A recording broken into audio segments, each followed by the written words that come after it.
Olá, alunos da Escola Tuiuti, tudo bem com vocês? Professor Wagner Chaves, de Educação Financeira, trazendo mais uma aula.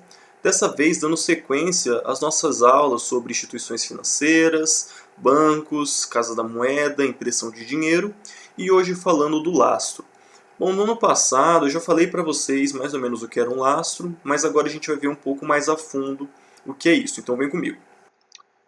Bom, pessoal, o lastro ele é a garantia do valor do dinheiro. Então lembre-se, o dinheiro é uma relação de confiança. Quando você paga alguém, você está dando um pedaço de papel. E essa pessoa tem que pegar esse papel e falar, bom, com esse papel, com esse número nesse papel, eu consigo comprar o que com ele? Ela vai lá, vai comprar um saco de arroz. O dono do mercado tem que pegar aquela nota e falar, bom, essa nota vale um saco de arroz. Tudo isso é relação de confiança. E eu já falei para vocês na aula passada que uma moeda, para você imprimir uma moeda, você precisa gerar riqueza. Esse gerar riqueza é gerar o lastro da moeda. Se você emitir moeda sem gerar riqueza, você estará emitindo moeda sem lastro. Então, teoricamente, vamos trabalhar com um lastro em ouro. Tá? O lastro em ouro ele surgiu quando os primeiros reinos começaram a cunhar moedas. Então você tinha lá uma caixa de cunhagem real e eles padronizavam. Olha, cada moeda vai ter 5 gramas de ouro, essa moeda vai ter 7 gramas. Então isso garantia que cada moeda tinha uma determinada grama de ouro e valia tanto. Né? Quando a gente passou a usar o papel moeda, uma moeda em forma de papel, esse ouro ele ficou nas reservas. Tá? Então o Brasil tinha reservas de ouro, aliás, tem reservas de ouro lá no nosso Banco Central. Muitos países ainda utilizam esse sistema de lastro ainda baseado em ouro. Então, isso significa o seguinte, se um país vai imprimir, por exemplo, o Brasil vai imprimir R$1 milhão a mais, vai jogar R$1 milhão a mais no mercado. Significa que ele teria que ter 1 milhão em ouro nos seus cofres, nas suas reservas. Então, isso é o lastro. Tá? Você tem que ter essa riqueza, esse valor nos seus cofres para garantir que o dinheiro que está em circulação tem de fato valor. Tá? Mas hoje não é utilizado apenas o ouro. A gente consegue lastrear moedas com petróleo, é o caso da Arábia Saudita, como eles extraem muito petróleo, o dinheiro deles é todo baseado na economia, gira em torno da economia do petróleo. Países ali do Golfo Pérsico, do Oriente Médio, que são produtores de petróleo, também têm a sua moeda lastreada em petróleo. Pode ser lastreado também em dólar. Então, países com economia mais frágil, eles utilizam o dólar americano como lastro da sua moeda. O procedimento é o mesmo. Quando eles vão emitir uma determinada quantia de moedas, ele tem esse dinheiro guardado nos seus cofres como garantia do valor. O que acontece, pessoal? Moedas como o dólar, como o euro, como a libra, elas são muito utilizadas no mercado internacional, na compra, por exemplo, de commodities, são soja, milho, boi, o ouro, o petróleo. E elas têm... Por que elas são utilizadas? Porque a confiança nessas moedas é muito forte. Você consegue em qualquer lugar do mundo achar gente que vai trocar dólar, achar gente que vai trocar euro ou achar pessoas que vão trocar libra. A confiança da moeda dá esse valor para ela, além da economia dela, né? A economia da Europa, por exemplo, que movimenta o euro, a economia dos Estados Unidos, que movimenta o dólar, a economia da Inglaterra, que movimenta a libra. Então são economias bastante sólidas. Quando um país pobre, um país de economia fraca, utiliza o dólar como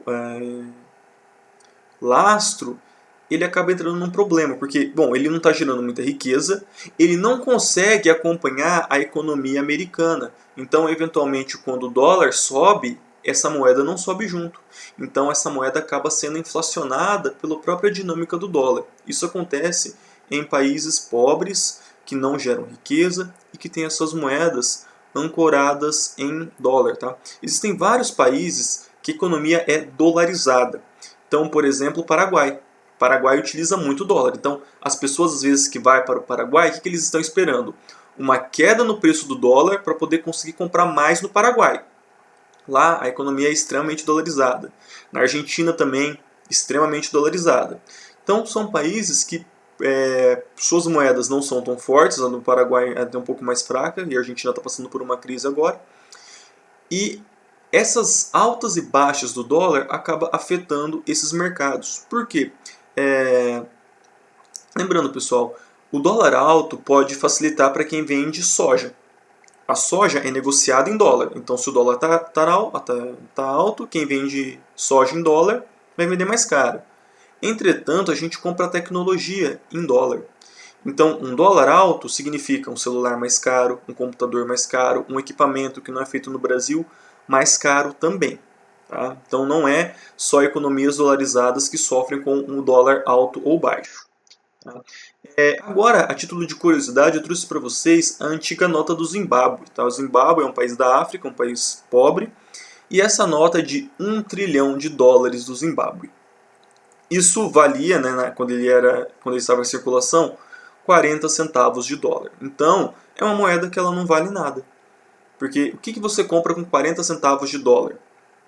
Quase nada, às vezes um pãozinho, olha lá. Então, as pessoas andavam com essas moedas de $1 trilhão aos montes e não conseguiam comprar nada.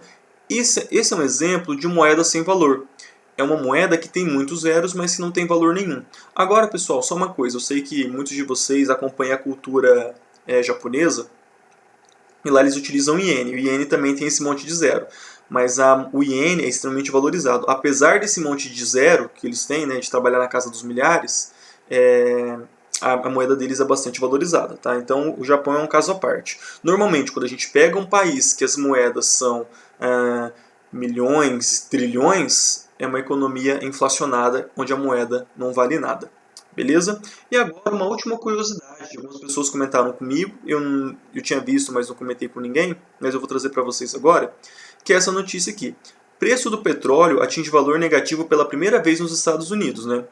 Barril teve uma queda de 306% na segunda-feira e fechou o dia cotando $37,66. O que isso significa? Estão dando o barril de petróleo de graça? Não, pessoal. Esse valor ele é fictício. Ele significa que o preço de extração do petróleo está sendo maior do que o preço de venda. Então, eu estou gastando 100 para tirar esse petróleo e vendendo por 90. Eu estou tendo prejuízo. Por isso que está esse valor negativo. Não significa que eles estavam dando petróleo, não. Tá? E por que isso aconteceu? Coronavírus. Os Estados Unidos é um dos países que estão parados. Tem estados lá completamente parados. Menos carros circulando, menos venda de combustível. Então, isso atinge o mercado de petróleo, por isso que a gente chegou nesse número. Então, não se assustem, porque a gente vai continuar vendo isso, a gente vai continuar a ver preços de ações caírem, algumas bolsas entrarem ali em zonas de risco, mas tudo isso é efeito do coronavírus. Beleza, pessoal?